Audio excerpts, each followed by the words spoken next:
participando nesta pré-aula da Escola Bíblica Dominical. Quem vos fala é o vosso irmão em Cristo, professor Ronald, sou do Instituto Teológico Metanoem. Estamos aqui para mostrar para vocês uma pré-aula da lição do trimestre da CPAD, ok? Nesse trimestre estaremos falando sobre batalha espiritual, um tema muito interessante. Tá? Um tema que realmente a gente precisa pensar e repensar. E nossa primeira lição é sobre a batalha espiritual. A realidade não pode ser subestimada. Nosso texto áureo está em Mateus 26, 41, quando nos diz: vigiai e orai, para que não entreis em tentação. Na verdade, o espírito está pronto, mas a carne é fraca. Quando nos fala aqui carne, por favor, tá? Tenha em mente que está se referindo à natureza adâmica, tá? A natureza pecaminosa. A verdade aplicada diz: a batalha espiritual é uma realidade bíblica que consiste na luta contínua da igreja contra o reino das trevas. Nós temos 3 pontos, 3 objetivos. Primeiro, apresentar o conceito de batalha espiritual, ressaltando sua realidade bíblica e distorções. Em seguida, pontuar as principais crenças da pseudo-batalha espiritual e, por último, desconstruir, por meio da análise bíblica, as crenças da pseudo-batalha espiritual. Nosso texto está em 1 Pedro 5, versículos 5 ao 9, por favor, leia, tá? Aí, tá? Na tua Bíblia. Introdução diz: a batalha espiritual é o tema deste semestre. Basta uma olhada na leitura diária para confirmar a menção do assunto nas Escrituras. A presente lição apresenta o equilíbrio doutrinário que servirá como ajuda para ninguém subestimar o assunto.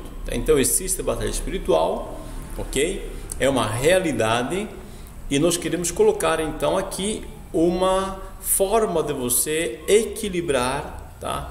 Essa visão, né, que às vezes tem pontos extremos. Alguns negam totalmente e outros vão a um ponto extremo de ver demônio em tudo, tá? Então nós vamos pensar o assunto. Batalha espiritual, primeiro tópico, conceito, né? Depois a realidade bíblica e o que não é batalha espiritual.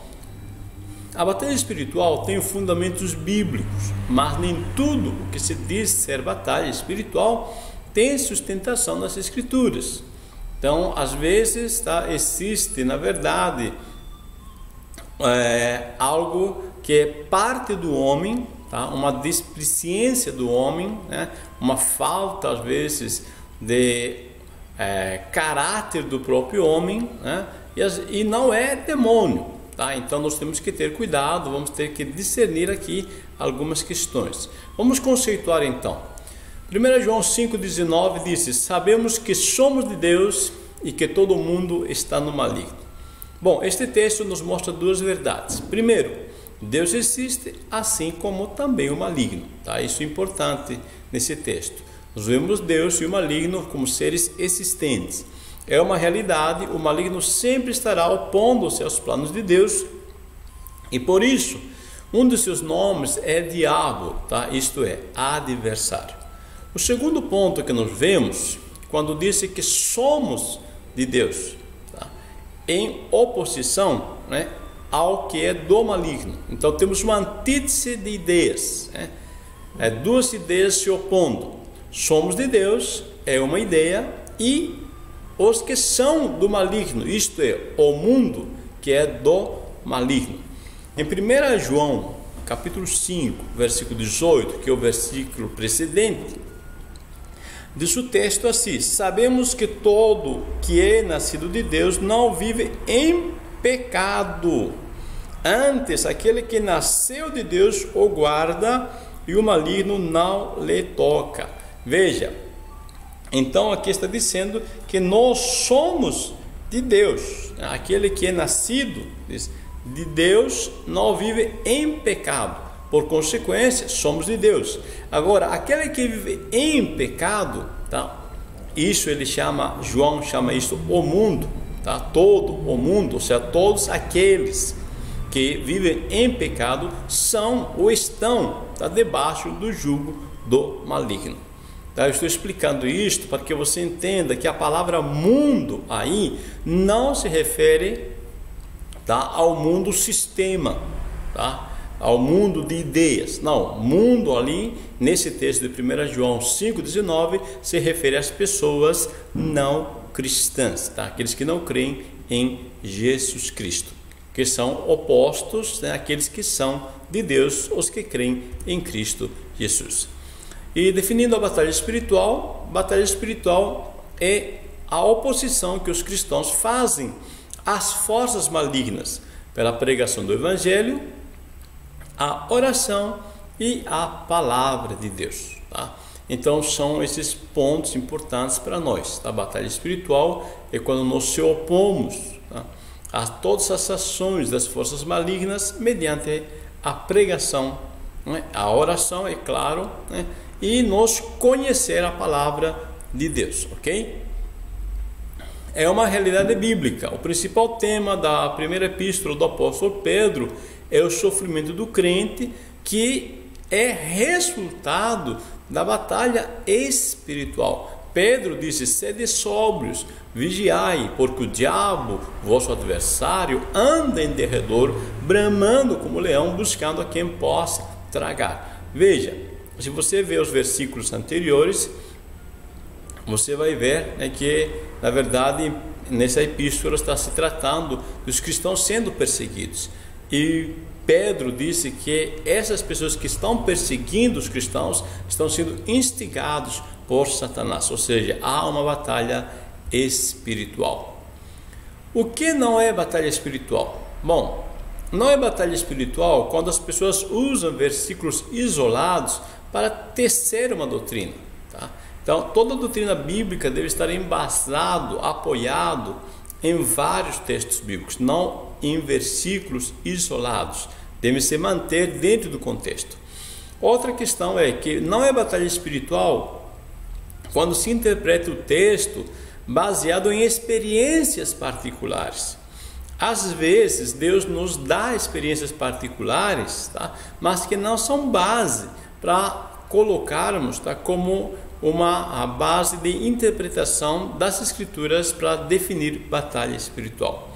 Também não é batalha espiritual ver demônio em tudo, como em culturas antigas.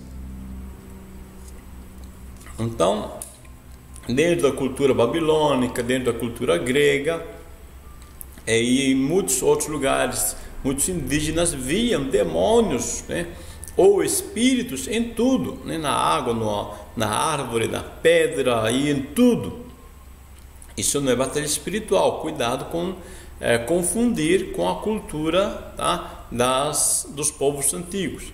Um exemplo geral também são os espíritos territoriais, maldição hereditária ou de família, e com rituais, né, de libertação. Algumas pessoas acham que para se libertar, né, para ter uma libertação, eles precisam de um processo de ritual.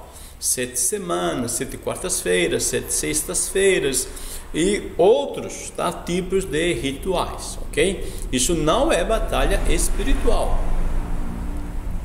Bom, principais crenças da pseudo-batalha espiritual: mapeamento espiritual, a maldição hereditária e crentes endemoniados. Principais crenças da batalha espiritual. Existem algumas ideias muito chocantes que se pregam como sendo batalha espiritual. Aqui é a questão, né? O que é batalha espiritual em si? Então vamos ter que nos questionar, pensar, repensar, ir para os textos bíblicos para melhor interpretarmos esse texto, ok? Ou os textos bíblicos, esse tema. Mapeamento espiritual.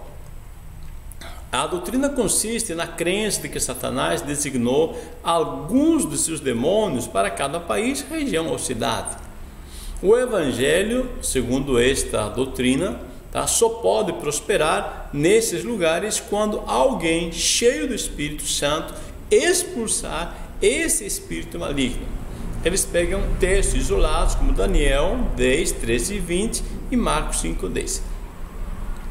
Então, isto é, tá, a teoria, tá? Essa é a posição, né, errada de algumas pessoas que creem em mapeamento espiritual. Daqui a pouco nos coloca o lado certo.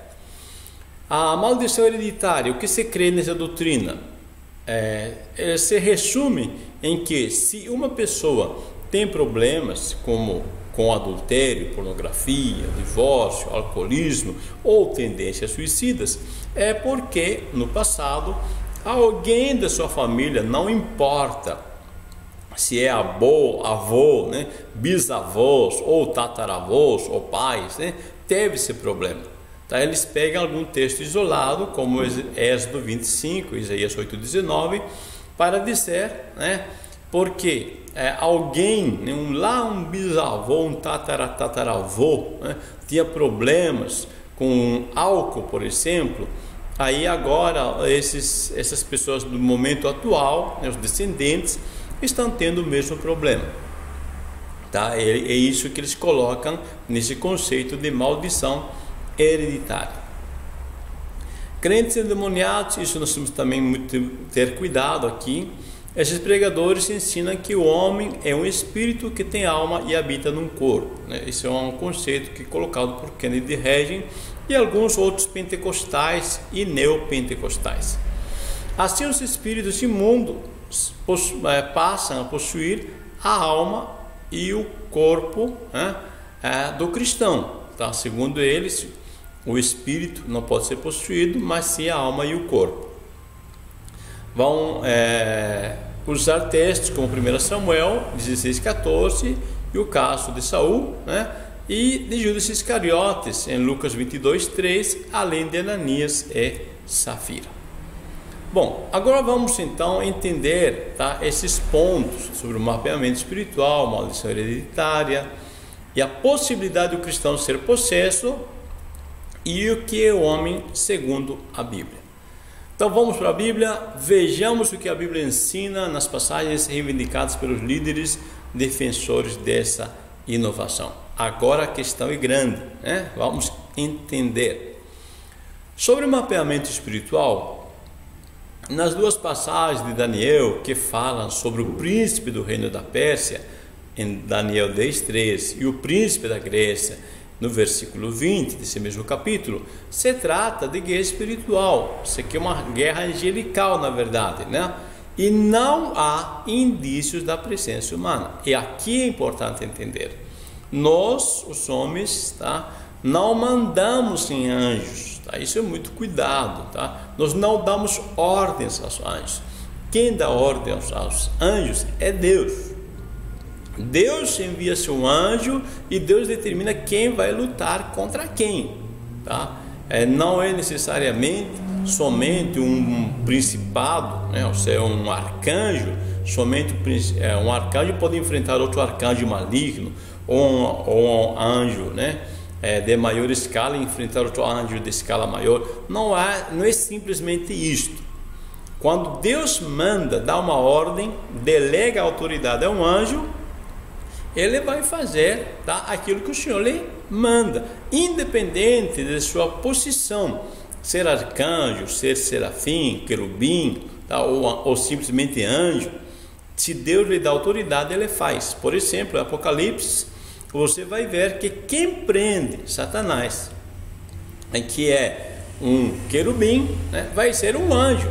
Tá? Não prende Satanás um arcanjo. Não é um arcanjo enviado, é um anjo.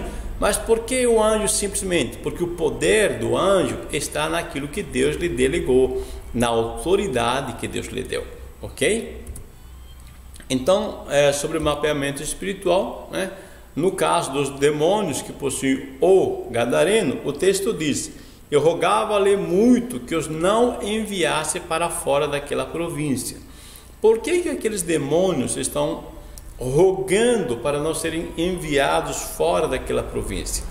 O texto de Lucas 8:31 diz porque Jesus tinha mandado eles para ir ao abismo. Então os demônios não querem ir ao abismo, tá? Então ele diz assim, por favor, não nos manda, né, para o abismo. É isso que estão dizendo. Eles não estão reivindicando, tá, que eles têm direito a estar naquela província, naquele local. Afinal de contas, meus amados irmãos, minhas irmãs, tá, vamos mandar embora um demônio, faz de conta, né? Eu mando um demônio daqui, né, no caso em São José dos Campos, e ele vai para a cidade vizinha, né? Mas o irmão da cidade vizinha, né, ele vai orar, vai mandar o demônio para fora, né, vai para São José dos Campos. Aí não vale, tá? Então isso aí não tem lógica, tá? Essa questão aqui que Jesus está tendo essa experiência com o gadareno, né? Esses demônios, eles simplesmente estão com medo de ir ao abismo. Amém? 2, sobre a maldição hereditária. O texto de Êxodo 20, versículo 5 diz: não te encurvarás a elas, nem as servirás, porque eu, o Senhor teu Deus, sou Deus zeloso, que visito a iniquidade dos pais nos filhos, até a 3ª e 4ª geração daqueles que me odeiam. Primeiro ponto que vamos entender, tá? Conforme a palavra de Deus de 2 Coríntios 5, 17, que se alguém está em Cristo, nova criatura é, e as coisas velhas já passaram e tudo se fez novo, tá? Então, se a pessoa já aceitou Jesus, ela simplesmente pode viver uma novidade de vida, tá? Tranquilo, tá? Não precisa ter medo, né, de nenhum demônio, tá? Porque estar em Cristo é isso, ter um novo princípio de vida. E o texto de Ezequiel 18, versículo 2, diz assim: que tendes vós que acerca da terra de Israel proferis este provérbio, dizendo: os pais comeram uvas verdes e os dentes dos filhos é que se embotaram. Olha só. Agora versículo 4. Eis que todas as almas são minhas, como a alma do pai, também a alma do filho é minha, e a alma que pecar, essa morrerá. Veja o que Deus está dizendo. Como pode o pai comer as uvas verdes e os dentes dos filhos se embotar? Então reafirma: quem pecar é que vai morrer. Aí você pode ler do versículo 14 até o 17, tá? E o versículo 20 ele vai ser reafirmado: a alma que pecar, essa morrerá. O filho, olha só, não levará a iniquidade do pai, nem o pai a iniquidade dos filhos. A justiça do justo ficará sobre ele, e a perversidade do perverso cairá sobre este. Ok? Então aqui não está havendo, tá? É simplesmente a questão que o pai pecou, o filho está carregando esse pecado, ou o demônio que estava no pai está no filho, não Senhor, tá? A alma que pecar, essa morrerá. Muitas pessoas acham, tá, usam esses textos para tirar a responsabilidade pessoal, porque se eu assumo a minha responsabilidade, que eu sou, que errei, então eu procuro a solução. No texto de Ezequiel, Deus está se referindo isto para o povo, né, israelita, o povo judeu, né? O reino de Judá foi levado para a Babilônia, e lá na Babilônia estas pessoas dizem: estamos sofrendo castigo aqui na Babilônia porque nossos pais pecaram. E Ezequiel disse: não, Senhor, o pecado de vocês, o sofrimento de vocês, se arrependam para que haja mudanças, ok? Então não há maldição hereditária. O texto fala de espíritos familiares, sim. Levítico 19, 31 e capítulo 20, versículo 6 nos falam, só que nesse texto no hebraico é ov ou ovots, no plural, onde se traduz literalmente médium, espírito de mortos, necromantes ou mágico. Ou seja, está falando para não consultar necromantes, tá? Ou seja, não ir a um lugar onde vai se chamar ou invocar espírito de mortos, porque na verdade quem se comunica são demônios. Então isso passa muito longe de serem espíritos que passam de pai para filhos. no capítulo, aliás, vamos para Êxodo 20, versículo 5. O que de fato então disse o texto? Tá, claro, nós temos que interpretar o texto.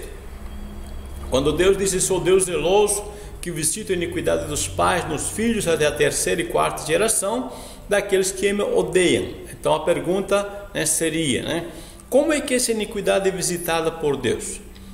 Dois comentaristas, Beacon e Warren, concordam que isto se aplica às consequências das influências negativas advindas das práticas comportamentais. Olha só, Deus está dizendo: não se enganem, aquilo que vocês estão praticando, tá? Aquilo que vocês estão fazendo, tá? No dia a dia, seus comportamentos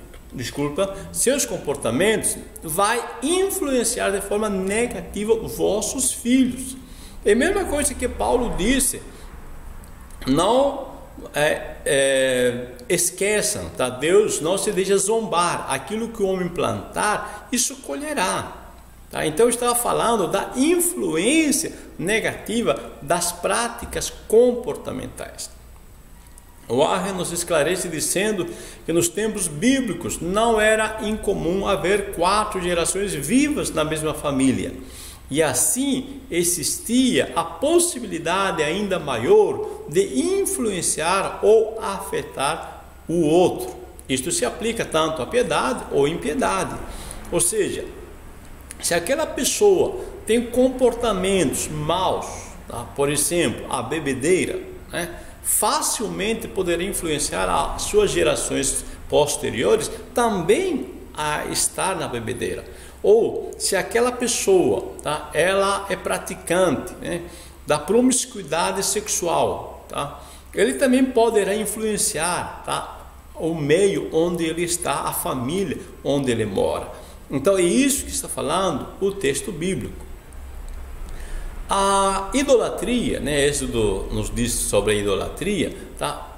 Você não deve associar somente idolatria com imagem de escultura, mas a tudo que é mais valorizado que Deus.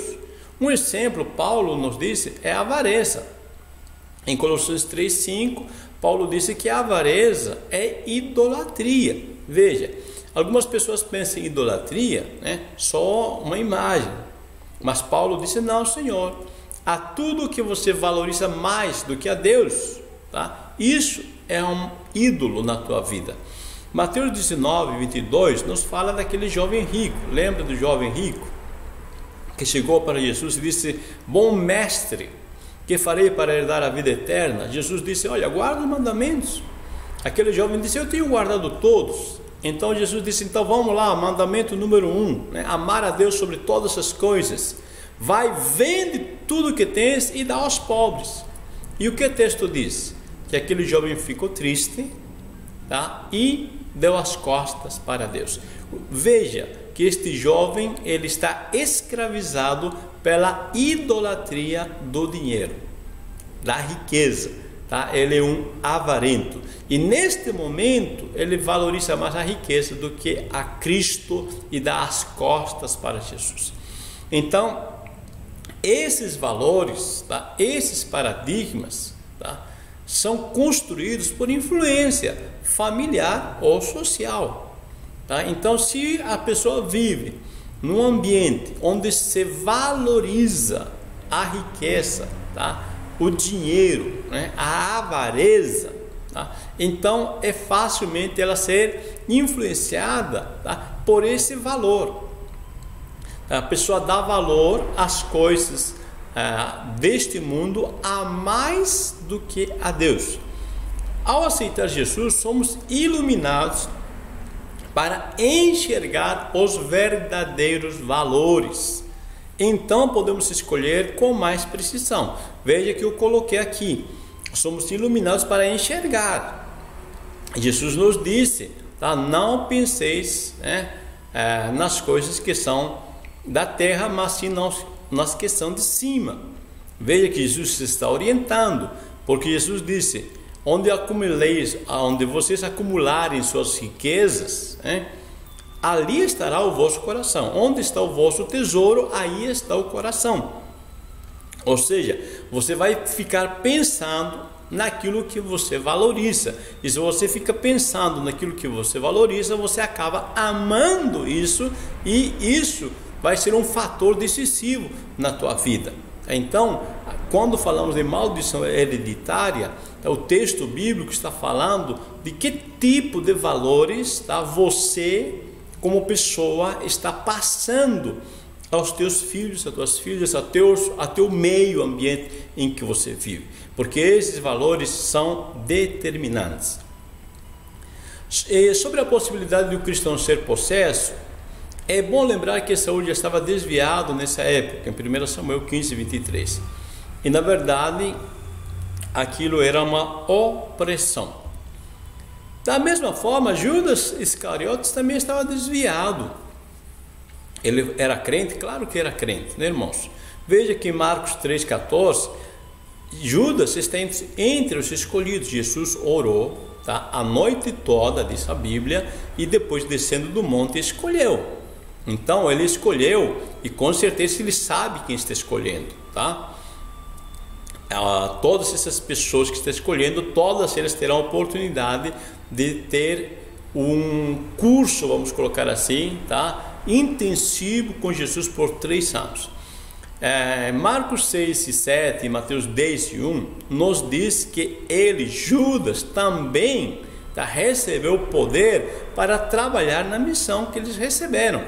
Ou seja, Jesus mandou eles curar enfermos, expulsar demônios, limpar leprosos, ressuscitar mortos, e em Lucas diz que todos eles voltaram, tá, contando como Deus, tá, aliás, como é que os demônios se sujeitaram para eles.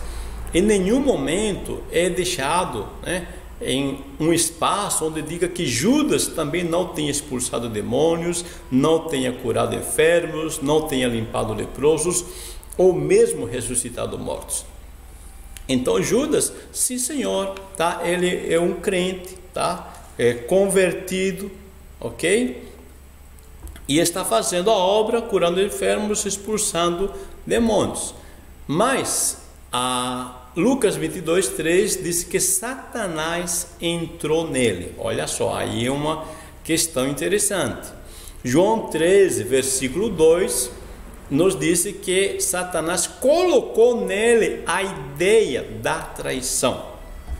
Tá, esses textos, tá, é importante você ler. Vamos ler aqui João 13, versículo 2. Diz assim o texto: durante a ceia, tendo já o diabo posto no coração de Judas Iscariotes, filho de Simão, que traísse Jesus. Veja que o diabo então colocou no coração de Judas a ideia da traição. Em João 6,64, Jesus disse que alguns não criam nele.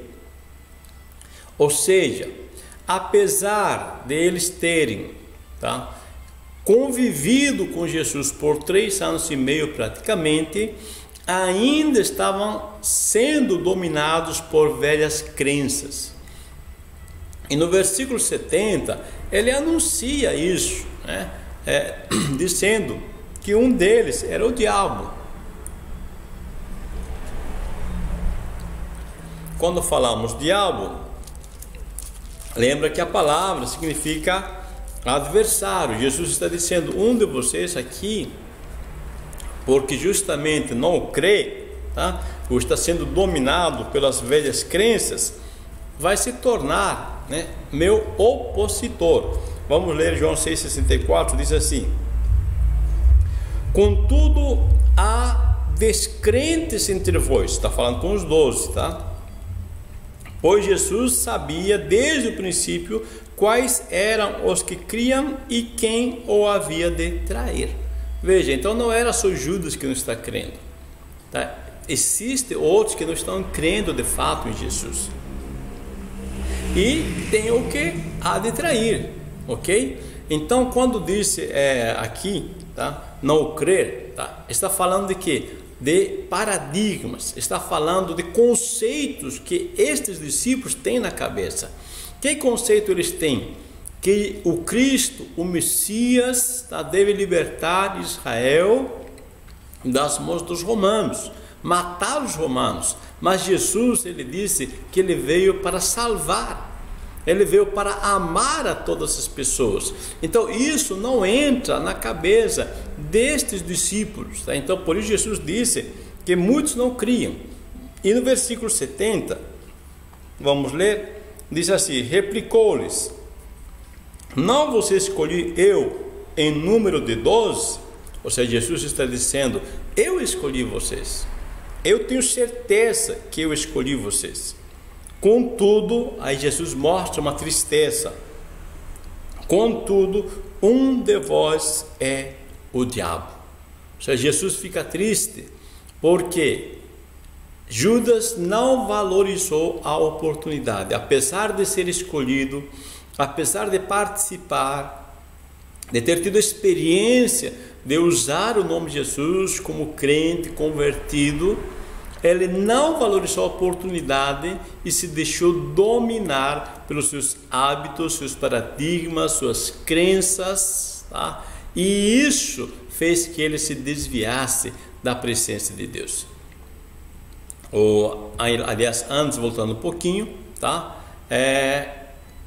Quando Jesus disse que é o diabo, um de vós é o diabo, é o mesmo contexto que em João 8,44 Jesus se refere, tá, a algumas pessoas dizendo: vós sois do diabo, tá? Está se referindo a que as atitudes, isso dentro do contexto se chama hebraísmo. Quando fala que é filhos do diabo, está dizendo que eles praticam as obras do diabo. E quando Jesus chama Judas de diabo, está dizendo que ele vai se opor a Jesus, assim como o diabo, ok? A possessão, meus amados irmãos e irmãs, é o resultado de uma sequência. Primeiro, é uma prática pecaminosa e a pessoa começa a viver nessa prática, aí esta prática lhe domina, ou seja, se torna uma opressão. Aí já é uma opressão maligna. É o caso de Judas. A Bíblia diz que por muito tempo Judas vinha desviando dinheiro, ou seja, ele é avarento, ele ama o dinheiro. E depois os demônios começam a oprimir a ele.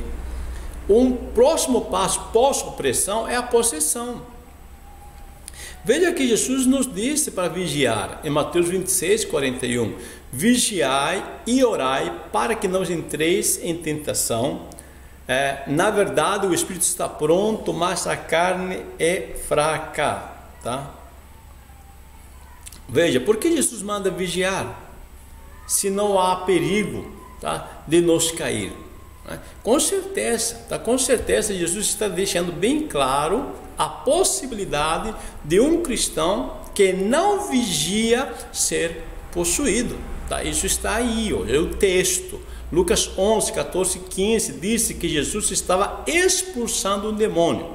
Veja, Lucas 11, 14, 15. Jesus está expulsando o demônio e os saduceus, os fariseus se opõem a ele, e Jesus disse assim, no mesmo capítulo, versículo 24 e 26, Jesus adverte sobre a possibilidade desse demônio que ele expulsou voltar para essa vida liberta com mais 7 demônios, e entrando, disse Jesus, habitam ali. Veja, essa pessoa estava liberta. Agora Jesus disse, se essa pessoa não se cuida, porque o texto diz que o demônio volta e acha a casa limpa, arrumada, mas vazia. Esse é um problema, que muitas pessoas aceitam Jesus, tá, e acham que está tudo tranquilo, né? Agora é só esperar Jesus voltar. Não, Senhor, aceitou Jesus, você vai ter que ler muito a Bíblia, tá? Vai ter que orar e vai ter que trabalhar nas tuas crenças, nos teus conceitos que você tem na tua cabeça, tá? Para você ter hábitos novos e abrir mão das práticas pecaminosas.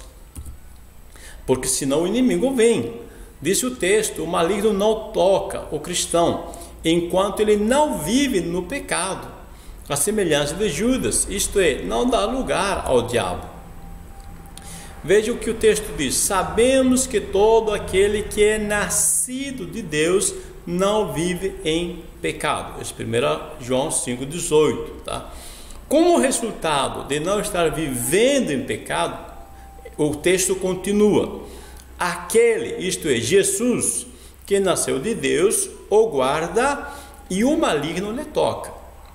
Então veja a sequência: quando é que Jesus guarda a pessoa para que o maligno não lhe toque? Quando ele não está vivendo em pecado, tá? Então isso é importante.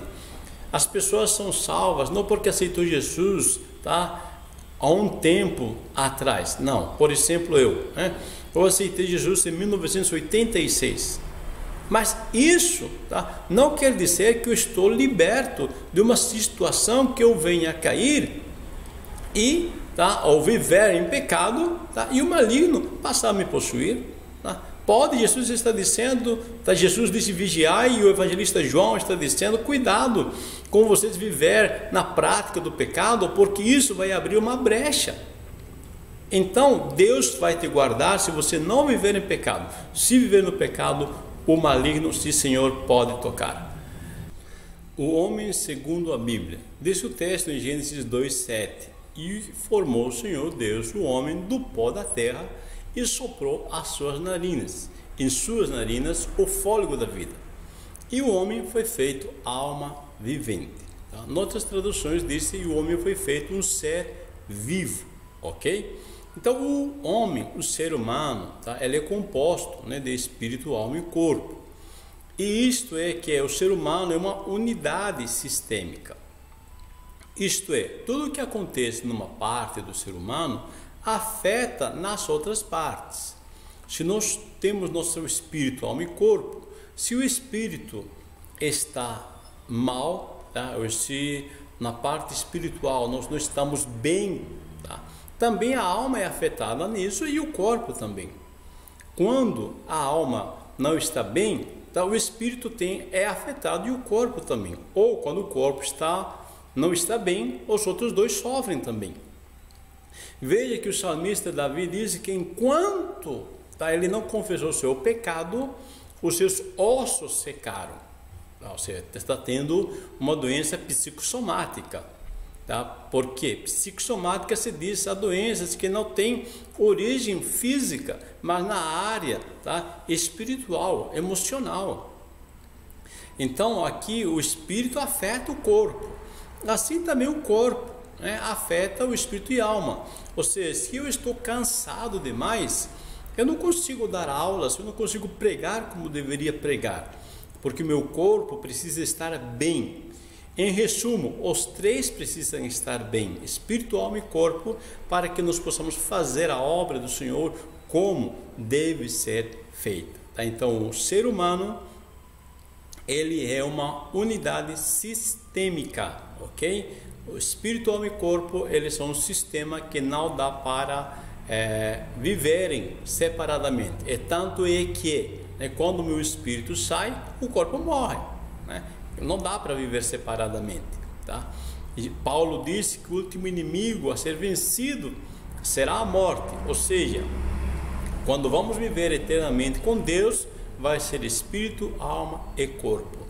Assim também diz o evangelista João que no último dia os ímpios serão ressuscitados, tá? E serão lançados no lago de fogo e enxofre, espírito, alma e corpo, tá? Então somos uma unidade sistêmica.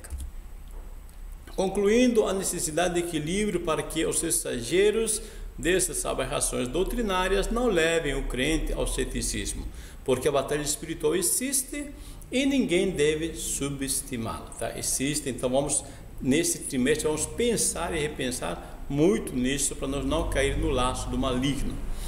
Nós apresentamos nesta lição o conceito de batalha espiritual, exaltando a sua realidade bíblica e distorções, pontuamos as principais crenças da pseudo-batalha espiritual e desconstruímos, por meio da análise bíblica, as crenças da pseudo-batalha espiritual. Amém? Deus abençoe minha irmã, meu irmão. Por favor, inscreva-se no seu canal e compartilhe Abençoe Vidas. Assim Deus quiser, próxima semana estaremos juntos aqui novamente. Deus abençoe, uma boa escola dominical. Deus te abençoe. Feliz 2019.